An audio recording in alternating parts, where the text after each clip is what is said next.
আসসালামু আলাইকুম। আপনার কি বাজেটের ভিতরে একটা অলরাউন্ডার ফোন খুঁজতেছেন? অর্থাৎ যে ফোনটিতে স্ন্যাপড্রাগনের পাওয়ারফুল প্রসেসর থাকতে হবে, ভালো camera setup, huge battery, fastest charger, তাহলে আপনার জন্য Vivo iQOO Neo 10 এই ফোনটি বেস্ট ডিল হতে পারে। কারণ আপনার ফোনটাতে স্ন্যাপড্রাগন 8 Gen 3 প্রসেসরটি পেয়ে যাচ্ছেন। তার সাথে 6100 mAh এর একটি বিগ ব্যাটারি, 120 ওয়াটের ফাস্ট চার্জার, আরো অনেক ধরনের ফিচার এই ফোনটিতে দেওয়া হয়েছে বাজেটের ভিতরে, যা আগে কখনো এত কম দামের ভিতর স্ন্যাপড্রাগন 8 Gen 3 প্রসেসর আমরা কোনো ফোনে পাইনি। তো আজকে আমরা Vivo iQOO Neo 10 এই ফোনটি নিয়ে আলোচনা করব। চলুন তাহলে ভিডিওটি শুরু করা যাক। তারা যদি চ্যানেলে নতুন হয়ে থাকেন, অবশ্যই চ্যানেলটি সাবস্ক্রাইব করে যাবেন এবং পাশে থাকা লাইক বাটনে একটি লাইক দিয়ে যাবেন। তো প্রথমে আমরা ফোনটির আনবক্সিং করব। বক্সটি ওপেন করে প্রথমে কাঙ্ক্ষিত ডিভাইসটি পেয়ে যাবেন, তারপরে একটি back cover, charger, type C charging cable, মোটামুটি এই সকল অ্যাক্সেসরিজ আপনার বক্সের ভিতর পেয়ে যাবেন। আর এই ফোনটি আপনার মার্কেটে 3টি কালার ভেরিয়েন্টে পেয়ে যাবেন, তবে এখানে আপনারা একটি কালার পেয়ে যাবেন ডুয়াল টোন, যেটি দেখতে অনেক প্রিমিয়াম এবং ক্লাসিক লাগতেছিল। তো এখন সাথে ফোনটি লুক অ্যান্ড ডিজাইন নিয়ে। ফোনটি লুক অ্যান্ড ডিজাইন এক কথায় অসাধারণ। পিছনে আপনার ডুয়াল ক্যামেরা সেটআপ পেয়ে যাবেন এবং সামনে আপনারা ফ্ল্যাট ডিসপ্লে পেয়ে যাবেন, যেটাতে একটি ওয়াটার ড্রপ ক্যামেরা ব্যবহার করা হয়েছে। এক কথায় অসাধারণ, এবং ডিসপ্লে চিন এন্ড বেজেলগুলি একেবারেই নেরো ছিল। যেহেতু এখন ফ্ল্যাট ডিসপ্লে চলতেছে অনেক বেশি, তো এর ডিসপ্লেটা আমি 100 এর ভিতর 99% দিব। এখন আসা যাক ফোনটির বডি এন্ড ডাইমেনশন নিয়ে। ফোনটির থিকনেস হচ্ছে 8 মিলিমিটার এবং ফোনটির ওয়েট হচ্ছে 199 গ্রাম। ফোনটিতে 6100 mAh ব্যাটারি ব্যবহার করার পরেও কিন্তু ফোনটি অনেক চিকন রাখা হয়েছে। আর এই ফোনটিতে আপনারা কিন্তু ডুয়াল ন্যানো সিম ব্যবহার করতে পারবেন এবং ফোনটিতে প্রয়োজনীয় পোর্ট টাইম বাটন পেয়ে যাবেন, তবে এখানে 3.5 হেডফোন জ্যাকটি আপনারা মিস করবেন।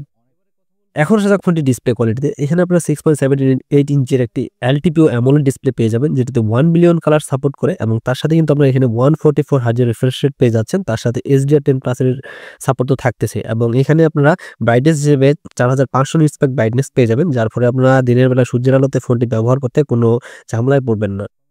এবং এই ফোনটির রেজোলিউশন হচ্ছে 1260 বাই 2800 পিক্সেল, এবং এর পিপিআই ডেনসিটি হচ্ছে 453।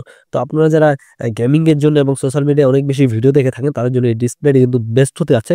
গেমিং এর জন্য তো এটি বেস্ট হতে যাচ্ছে, কারণ এখানে আপনারা 144 হার্জ রিফ্রেশ রেট পেয়ে যাচ্ছেন, এবং কালার কন্ট্রাস্ট এবং সবকিছু পারফেক্ট থাকার কারণে আপনারা ভিডিও দেখার সময় এটা আলাদা ফিল পেয়ে যাবেন। তো আপনাদের কাছে ডিসপ্লেটি কেমন লাগছে অবশ্যই কমেন্ট করে জানাবেন। এখন আসা যাক ফোনটির ক্যামেরা কোয়ালিটিতে। এখানে আপনারা ডুয়াল ক্যামেরা সেটআপ পেয়ে যাবেন, যেটা মেইন ক্যামেরা 50 মেগাপিক্সেল এবং এর অ্যাপারচার হচ্ছে 1.8, এবং এখানে কিন্তু আমরা ওএস এর সুবিধা পেয়ে যাচ্ছেন, এবং এখানে আপনারা একটি 8 মেগাপিক্সেল আল্ট্রা ওয়াইড ক্যামেরা পেয়ে যাবেন, এবং এই ক্যামেরা দিয়ে কিন্তু আমরা 8K এবং 4K তে 1080p তে ভিডিও রেকর্ড করার সুবিধা পাচ্ছেন। তার সাথে ইআইএস এর সুবিধা তো আছেই, এবং সেলফি ক্যামেরা হিসেবে এখানে আপনারা পেয়ে যাবেন 16 মেগাপিক্সেলের একটি সেলফি ক্যামেরা, যেটি দিয়েও কিন্তু আপনারা 1080p তে 30 fps এ ভিডিও রেকর্ড করার সুবিধা পেয়ে যাচ্ছেন। অর্থাৎ এই ফোনটি দিয়ে কিন্তু আপনারা মারাত্মক রকমের ফটোগ্রাফি এবং ভিডিওগ্রাফি করার সুবিধা পেয়ে যাচ্ছেন। এখন আসা যাক ফোনটির পারফরম্যান্সে। এখানে আপনারা স্ন্যাপড্রাগনের 8 Gen 3 প্রসেসরটি পেয়ে যাচ্ছেন, যেটি 4 ন্যানোমিটার আর্কিটেকচারের উপর বিল্ড করানো, এবং এই প্রসেসরটি দিয়ে আপনারা free fire, PUBG, call of ডিউটির মতো গেমগুলি কিন্তু হাই গ্রাফিক্সে এই ফোনে খেলতে পারবেন। এবং এই ফোনটিতে আপনারা Android 15 এর সাপোর্ট পেয়ে যাবেন। তার সাথে আপনারা Origin OS 5 এর সাপোর্ট তো পেয়েই যাবেন। অর্থাৎ এই ফোনটি দিয়ে যদি আপনারা গেমিং করতে চান, এক কথায় অসাধারণ গেমিং করতে পারবেন, কারণ এখানে স্ন্যাপড্রাগনের 8 Gen 3 প্রসেসরটি, যেটির পারফরম্যান্স আপনারা সকলেই জানেন। তো এর পারফরম্যান্স এক কথায় অসাধারণ। আর এই ফোনটি আপনারা মার্কেটে 3টি ভেরিয়েন্টে পেয়ে যাবেন। 12GB, 256GB, 12GB, 512GB, 16GB, 1TB। আর এই ফোনটি সিকিউরিটির জন্য ব্যবহার করা হয়েছে ইন ডিসপ্লে ফিঙ্গারপ্রিন্ট, যেটিতে আল্ট্রাসনিক সেন্সর ব্যবহার করা হয়েছে, এবং এখানে আপনারা ব্যাটারির জন্য পেয়ে যাবেন 6100 mAh এর একটি বিগ ব্যাটারি এবং 120 ওয়াটের ফাস্ট চার্জার আপনারা এই ফোনটির বক্সের ভিতর পেয়ে যাচ্ছেন।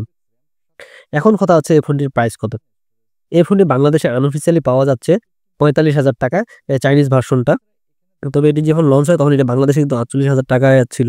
তো এখন এটা 45,000 টাকায় পাওয়া যাচ্ছে। আপনারা যদি বলেন যে 45,000 টাকা বেশি হচ্ছে, তাহলে আমারও মনে হয় যে 40,000 টাকা হলে বেটার হতো। তবে কিন্তু এখানে যা কিছু iQOO Neo 10 এই ফোনটি অফার করতেছে, স্ন্যাপড্রাগনের প্রসেসর, ভালো camera setup, big battery, fastest charger, সব মিলাই কিন্তু আমার মনে হয় যে ফোনটি পারফেক্ট আছে।